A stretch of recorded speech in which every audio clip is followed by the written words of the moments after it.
Bonjour François Bousquet. Bonjour. Alors je veux me présenter brièvement. Vous êtes essayiste, éditeur, journaliste.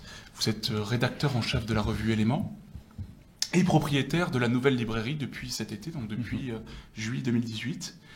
Et vous êtes notamment connu pour la publication de 2 ouvrages qui sont présentés ici. Putain de Saint-Foucault, archéologie d'un fétiche, publié aux éditions Pierre-Guillaume Deroux. Et puis en 2017, vous avez publié La droite buissonnière. Vous venez ce soir dans le cadre des cycles de conférences de l'ICEP pour nous parler du populisme, dans un titre précis qui s'appelle « Misère et grandeur du populisme ». Alors ma première question est relative à votre librairie. Donc vous venez d'ouvrir la nouvelle librairie en juillet 2018 en plein cœur du quartier latin avec le but de le reconquérir. Qu'entendez-vous par cela ? On a déserté le quartier latin depuis un demi-siècle, depuis 1968, et on a le sentiment qu'un cycle se referme, 1968-2018, enfin bref, un demi-siècle. Le quartier latin, depuis très longtemps, n'est plus pour nous une zone à défendre, n'est plus une ZAD. C'est ce que désormais nous appelons à la librairie une ZAR, donc une zone à reprendre. Donc nous voulons la reprendre parce que nous considérons, et c'est légitime, que pour affirmer ces idées, il faut les afficher. Donc il faut sortir des stratégies d'invisibilisation sociale et culturelle dans lesquelles on a été enfermé, et surtout s'il y a un univers qui est totalement verrouillé, s'il y a une institution qui est totalement verrouillée, c'est l'institution universitaire. Et donc on aspire à la déverrouiller, raison pour laquelle on s'est installé là. La clientèle à laquelle on s'adresse, c'est les 20 à 25 ans, 20 à 30 ans, qui sont étudiants dans le quartier latin. On est coincé entre le Panthéon, la Cato, Paris 1, Paris 4, un peu plus loin l'Institut des sciences, l'IEP, donc Sciences Po, mais aussi Assas. Donc on vise, en fait, on s'adresse directement à la jeunesse. Monsieur François Bousquet, vous êtes également rédacteur en chef de la revue Éléments. Comment définiriez-vous cette revue et est-ce que vous vous qualifiez comme un média conservateur ? Alors, difficile de répondre à cette question. C'est une revue assez vénérable, Éléments, qui a un demi-siècle d'âge, mais qui s'est renouvelée il y a 5 à 6 ans, et qui est devenu depuis 3 ans aussi un news magazine.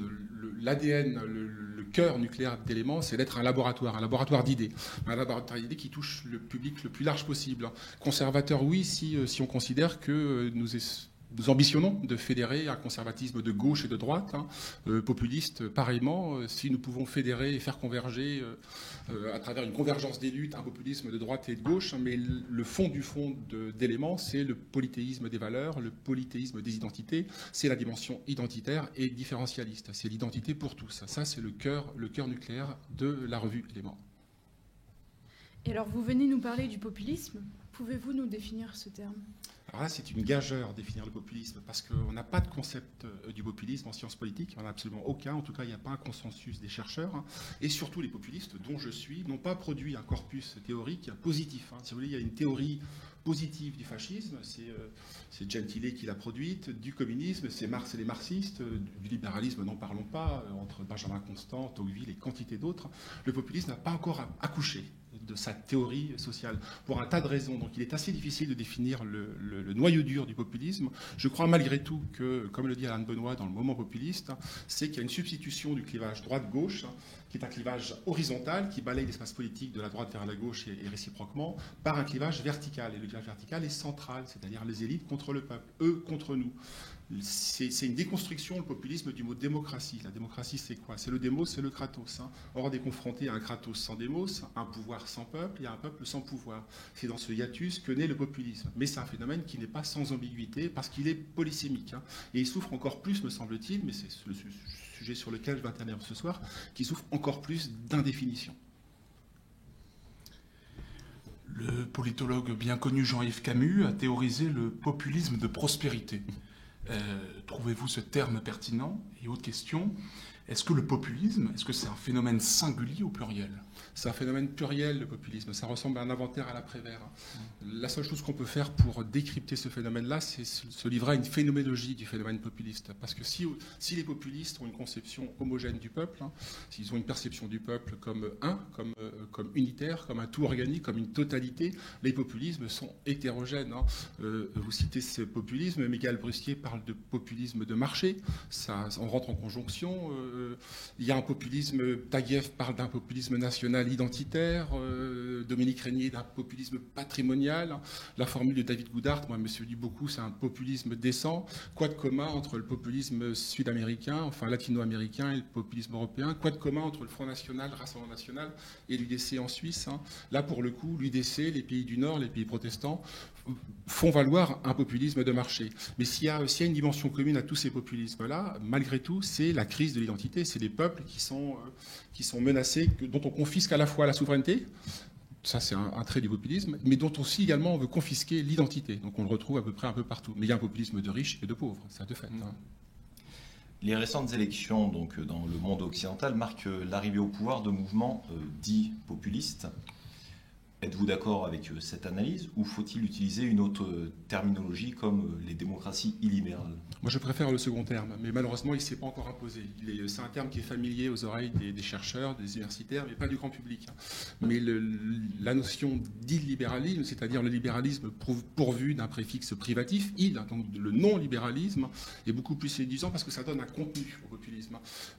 Moi procédant d'un univers poujadiste, boutiquier, faubourien, sédimien, populiste, je sais à quel point le populisme est d'abord et avant tout une manière d'être au monde, une manière d'être et d'appréhender le monde.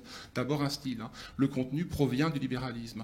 Et on assiste aujourd'hui, de la même manière qu'il y a un basculement du clivage horizontal vers le clivage vertical, hein, c'est que les libéraux sont de moins en moins démocrates, hein, contestent la souveraineté populaire, parce que le peuple précisément fait valoir un point de vue populiste, et les populistes, en l'occurrence les démocrates, sont de moins en moins libéraux. Et il me semble que le libéralisme, en tout cas la manière dont le conçoit Viktor Orban en Hongrie, est une formule d'avenir et risque de structurer le champ politique dans les 10-20 ans qui viennent. Le mouvement des Gilets jaunes peut-il être défini comme étant populiste? Et n'est-ce pas un raccourci de langage? Alors le mouvement des Gilets jaunes est fascinant, totalement inattendu. Moi je ne l'espérais plus. Je ne veux pas dire que c'est une divine surprise parce que ça va susciter des malentendus. Maurras, reprenant Virgile du reste, hein, disant du maréchal Pétain que c'est une divine surprise, mais c'est totalement inattendu. Moi je pensais que la résilience des catégories populaires était devenue une forme de résignation, donc je ne l'attendais pas. Populiste, oui, assurément, en tout cas c'est un proto-populisme, ça ressemble étonnamment aux jacqueries, ça ressemble étonnamment à ce massif qui a été quasiment inexploré de ce qu'on appelait les émotions populaires sous l'Ancien Régime, qui est une Atlantide engloutie. C'est les grandes révoltes populaires, elles sont toutes très majoritairement antifiscales. Elles coïncident avec la naissance de l'État français. C'est-à-dire que les paysans ne comprennent pas que l'administration royale a besoin d'argent. Donc se met en place des mouvements sociaux, donc c'est les fureurs, ce qu'on appelle les fureurs paysannes. Et manifestement, il y a une dimension populiste. Mais en même temps, il y a l'écueil du populisme, à la fois dans les jacqueries et dans les Gilets jaunes. C'est qu'il y a une inaptitude à se structurer et à s'incarner et à se cristalliser à travers la figure d'un chef. Or, le second terme du populisme, c'est la capacité, c'est l'alliance que nous, le peuple, et le chef providentiel. Et pour l'heure, les Gilets jaunes sont dans l'impasse. Alors, pour poursuivre un peu dans l'actualité, la prochaine actualité qui arrivera, en mai prochain, auront lieu les élections européennes.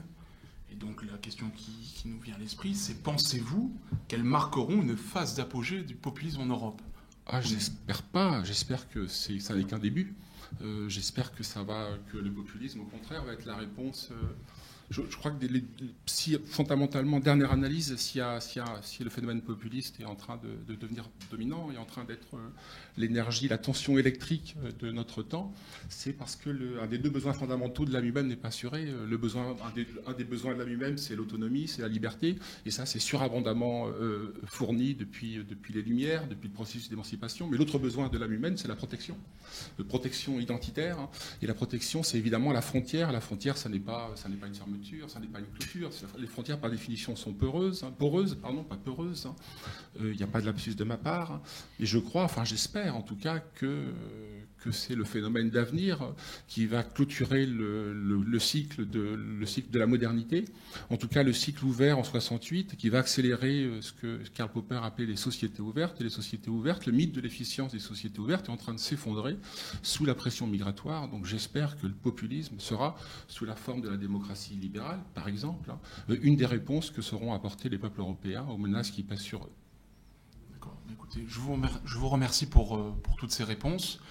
Je rappelle que vous venez ce soir à l'ICEP pour donc parler du populisme dans un titre intéressant qui s'appelle « Misère et grandeur du populisme ». Merci à vous, François Bousquier. Merci. Merci.